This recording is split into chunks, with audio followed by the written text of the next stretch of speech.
नमस्कार, मी पंजाब डक। आज आहे 29 मे 2026 आणि मी अयोध्या या ठिकाणी आणि या ठिकाणाहून महाराष्ट्रातल्या शेतकऱ्याला सांगणार आहे महाराष्ट्रामध्ये आणखीन किती दिवस उन्हाची तीव्रता आहे।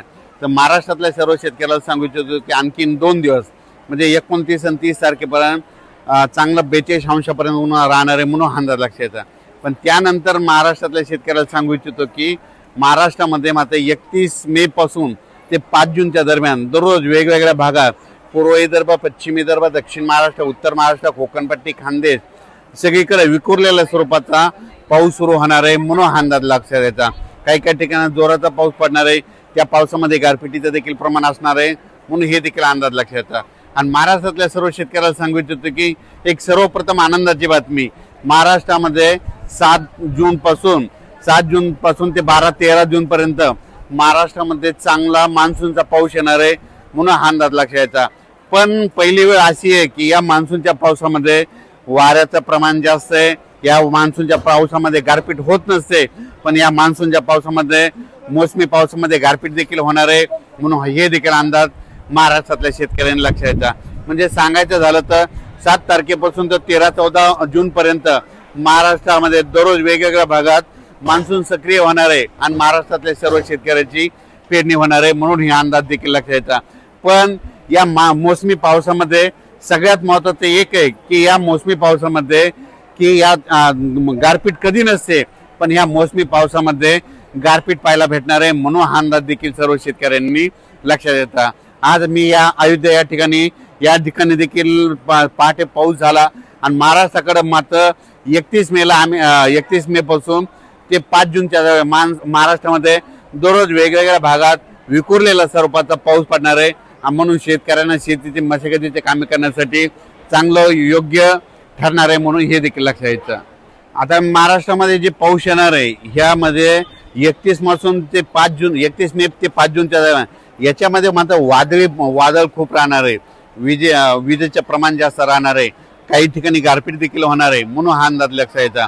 हे पाऊस सर्वदूर नाही पडणार, पण भाग बदलत विखुरलेलं सर्वत्र पडणार आहे म्हणून 6 जून पासून ते 12-13 जूनच्या दरम्यान जे मोसमी पाऊस आहे त्याच्यामध्ये त्या पावसामध्ये देखील खूप वाऱ्याचं प्रमाण असणार आहे म्हणून हे देखील लक्षात यायचं। तर तुम्हाला एक सांगतो, हे जे मोसमी पाऊस आहे ते काय होणार आहे, हळूहळू थोडा पुढं सरकत संपूर्ण महाराष्ट्र काय होईल 13-14 जून पर्यंत संपूर्ण महाराष्ट्रात दाखल होणार आहे। पण त्यानंतर काय होणार आहे, शेतकऱ्याची पेरणी मात्र 2-3 टप्प्यात होईल। जे गडबड करतील त्यांची ईदभर ज्यांच्याकडे ओल जाईल त्यांची पेरणी काय होईल 10 जून पर्यंत 10-12 जूनला पेरणी लागल, काही जणांची 15 ते 20च्या दरम्यान पेरणी लागल आणि त्याच्यामधून काही जर उरले तर 25 जून ते 30 जूनच्या दरम्यान त्यांची पेरणी लागल आणि त्याच्यामधून जर काही उरले तर 10 जुलै ते 15 जुलैमध्ये एक पाऊस पडणार आहे, त्यामध्ये त्या शेतकऱ्याची पेरणी होणार आहे। पण महाराष्ट्रामध्ये मात्र मान्सून येण्यासाठी खूप पोषक वातावरण आहे। फक्त 2 दिवस 29 आणि 30 2 दिवसात उष्णतेची तीव्र लाट राहणार आहे।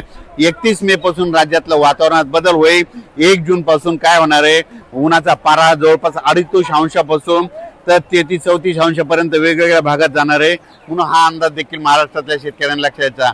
म्हणजे 1 जून लागल्याच्या नंतर राज्यातला जे 40 अंशाच्या वरचा पारा आहे ते संपूर्ण खाली येणार आहे म्हणून हे देखील अंदाज सर्व शेतकऱ्यांनी लक्षात घ्यायचा। आपल्या महाराष्ट्राच्या बाजूला तेलंगणा, कर्नाटक आणि आंध्र प्रदेश ह्या राज्यातले सर्व शेतकऱ्याला सांगू इच्छितो की तुमच्याकडं महाराष्ट्राच्या अगोदर तुमच्याकडे मान्सूनचा पाऊस दाखल होणार आहे म्हणून हे देखील लक्षात यायचं। त्याच्यानंतर मध्य प्रदेशच्या शेतकऱ्याला सांगू इच्छितो की आता 29, 30 आणि 31च्या दरम्यान मध्य प्रदेश, उत्तर प्रदेश म्हणजे उत्तर प्रदेशमध्ये अयोध्या आहे या ठिकाणी देखील काय होणार आहे, आणखीन 2-3 दिवस पूर्व मोसमी जोरदार पाऊस बरसणार आहे म्हणून हे उत्तर प्रदेश शेतकऱ्यांनी देखील अंदाज लक्षात यायचा।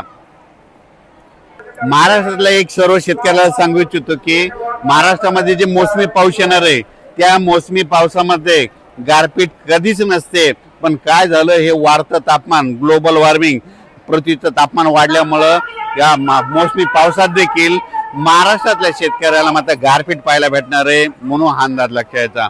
अचानक वातावरण बदल झाला तर उद्या एक लगेच विषय दिला जाईल। धन्यवाद।